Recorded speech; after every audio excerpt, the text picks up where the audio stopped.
नया जन्म, to be born again, और नया जन्म यूहन्ना 3 अध्याय उसके 3 पद से शुरू हो जाता है। यीशु ने उसको उत्तर दिया, यीशु ने निकोदेमुस को उत्तर दिया, मैं तुझसे सच सच कहता हूँ, मैं तुझसे सच सच कहता हूँ, यदि कोई नए सिरे से न जन्मे ना जन्मे तो परमेश्वर का राज्य देख नहीं सकता। तो वो परमेश्वर का राज्य देख नहीं सकता। हालेलुया। नया जन्म, आप सोच सकते हैं कि बपतिस्मा जब लेते हैं तो हमारा नया जन्म हो जाता है। बपतिस्मा अलग है और नया जन्म अलग है। आज मैं आपको यह समझाना चाहता हूं कि नया जन्म क्या होता है और बपतिस्मा क्या होता है। और आज आप ध्यान से उस बात को सुनिए। अगर आप शुरू से इसको नहीं सुनेंगे तो अंत में जब पावरफुल तरीके से एक्सप्लेन होना शुरू हो जाएगा तो आपके दिमाग में वो बात नहीं समझ में आएगी। हालेलुया। परमेश्वर का वचन कहता है कि यदि तुझे अगर तू नए सिरे से जन्म ना ले परमेश्वर का राज्य देख नहीं सकता। अगर आपको परमेश्वर का राज्य देखना है तो नया जन्म होना जरूरी है। और नया जन्म कैसे होता है? आप कहें बपतिस्मा नया जन्म है, तो आइए देखिए बपतिस्मा नया जन्म किस तरीके से है। रोमियो की पुस्तक और उसका 6 अध्याय उसका 3 पद से 6 पद तक पढ़ के देख लीजिए कि नया जन्म और बपतिस्मा में क्या डिफरेंस है।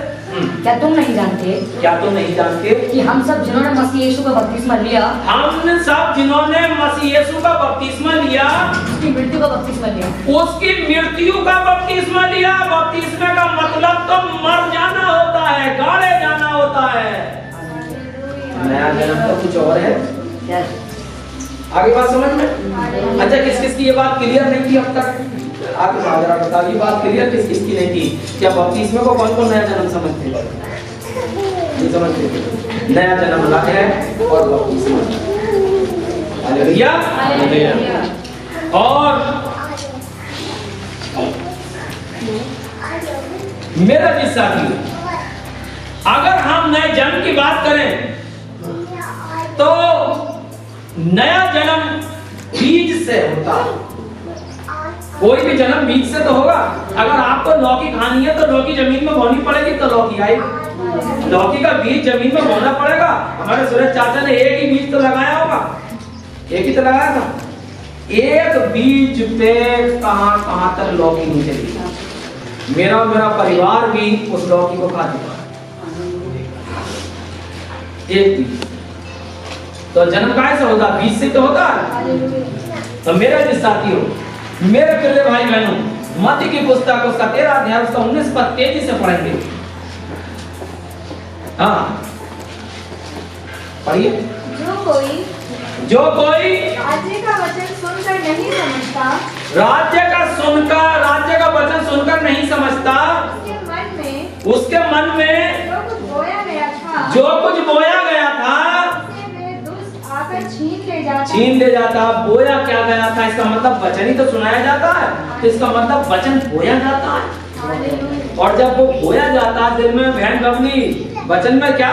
वचन मन में बोया जाता है। तो जब बोया जाता है तो इसका मतलब फल फूल पत्तियां डालियां सब आना चाहिए। बीच में तो ये सब कुछ आता है। और जब हम देखते हैं, क्योंकि बीज जो है वो वचन को संबोधित करता है। लूका 8 अध्याय का 11 पद क्या कहता है? हाँ दृष्टांत का अर्थ ये है बीज परमेश्वर का वचन है। बीज परमेश्वर का बात समझ में आ गई? नहीं आई? क्या है? परमेश्वर का वचन। बीज और क्या है? वचन। इसका मतलब मेरे प्रिय भाई बहनों, वचन जो है वो बीज का काम करता है। काय का? अच्छा, बीज तो खेत में तो बोया जाता है, क्यारी में। तो वो क्यारी कहाँ है? मन, हृदय, क्यारी। बीज परमेश्वर का वचन है और हृदय क्यारी। इतनी बात समझ में आ गई? और उस राज्य में प्रवेश के लिए मेरा जी साथियों नया जन्म अवश्य है। अरे भैया याकूब 1 अध्याय उसका 18 उसने अपनी ही इच्छा से हमें सत्य के वचन के द्वारा उत्पन्न किया। हमें सत्य के वचन के द्वारा पैदा किया। इसका मतलब पैदाइश जो होती है वो सत्य के वचन के द्वारा। आपको मालूम है कि उसका नया जन्म हुआ या नहीं हुआ? वेरी गुड, नहीं हुआ। क्यों नहीं हुआ? सत्य का वचन ग्रहण नहीं कर पाया, इसलिए उसका नया जन्म नहीं हो पाया। और वचन क्या होता है? सत्य के वचन से क्या होता है? जन्म होता है। एक बार और पढ़िए ब्रदर। उसने अपनी इच्छा से हमें सत्य के वचन के द्वारा उत्पन्न किया। सत्य के वचन के द्वारा उत्पन्न किया ताकि हम उसकी सृष्टि हालेलुया। अब उसका नया जन्म क्यों नहीं हो पाया? क्योंकि वो एक धर्मगुरु था, इजराइलियों का धर्मगुरु था। क्योंकि यीशु मसीह ने कहा कि तू इजराइलियों का धर्मगुरु होते हुए इन बातों को नहीं समझता।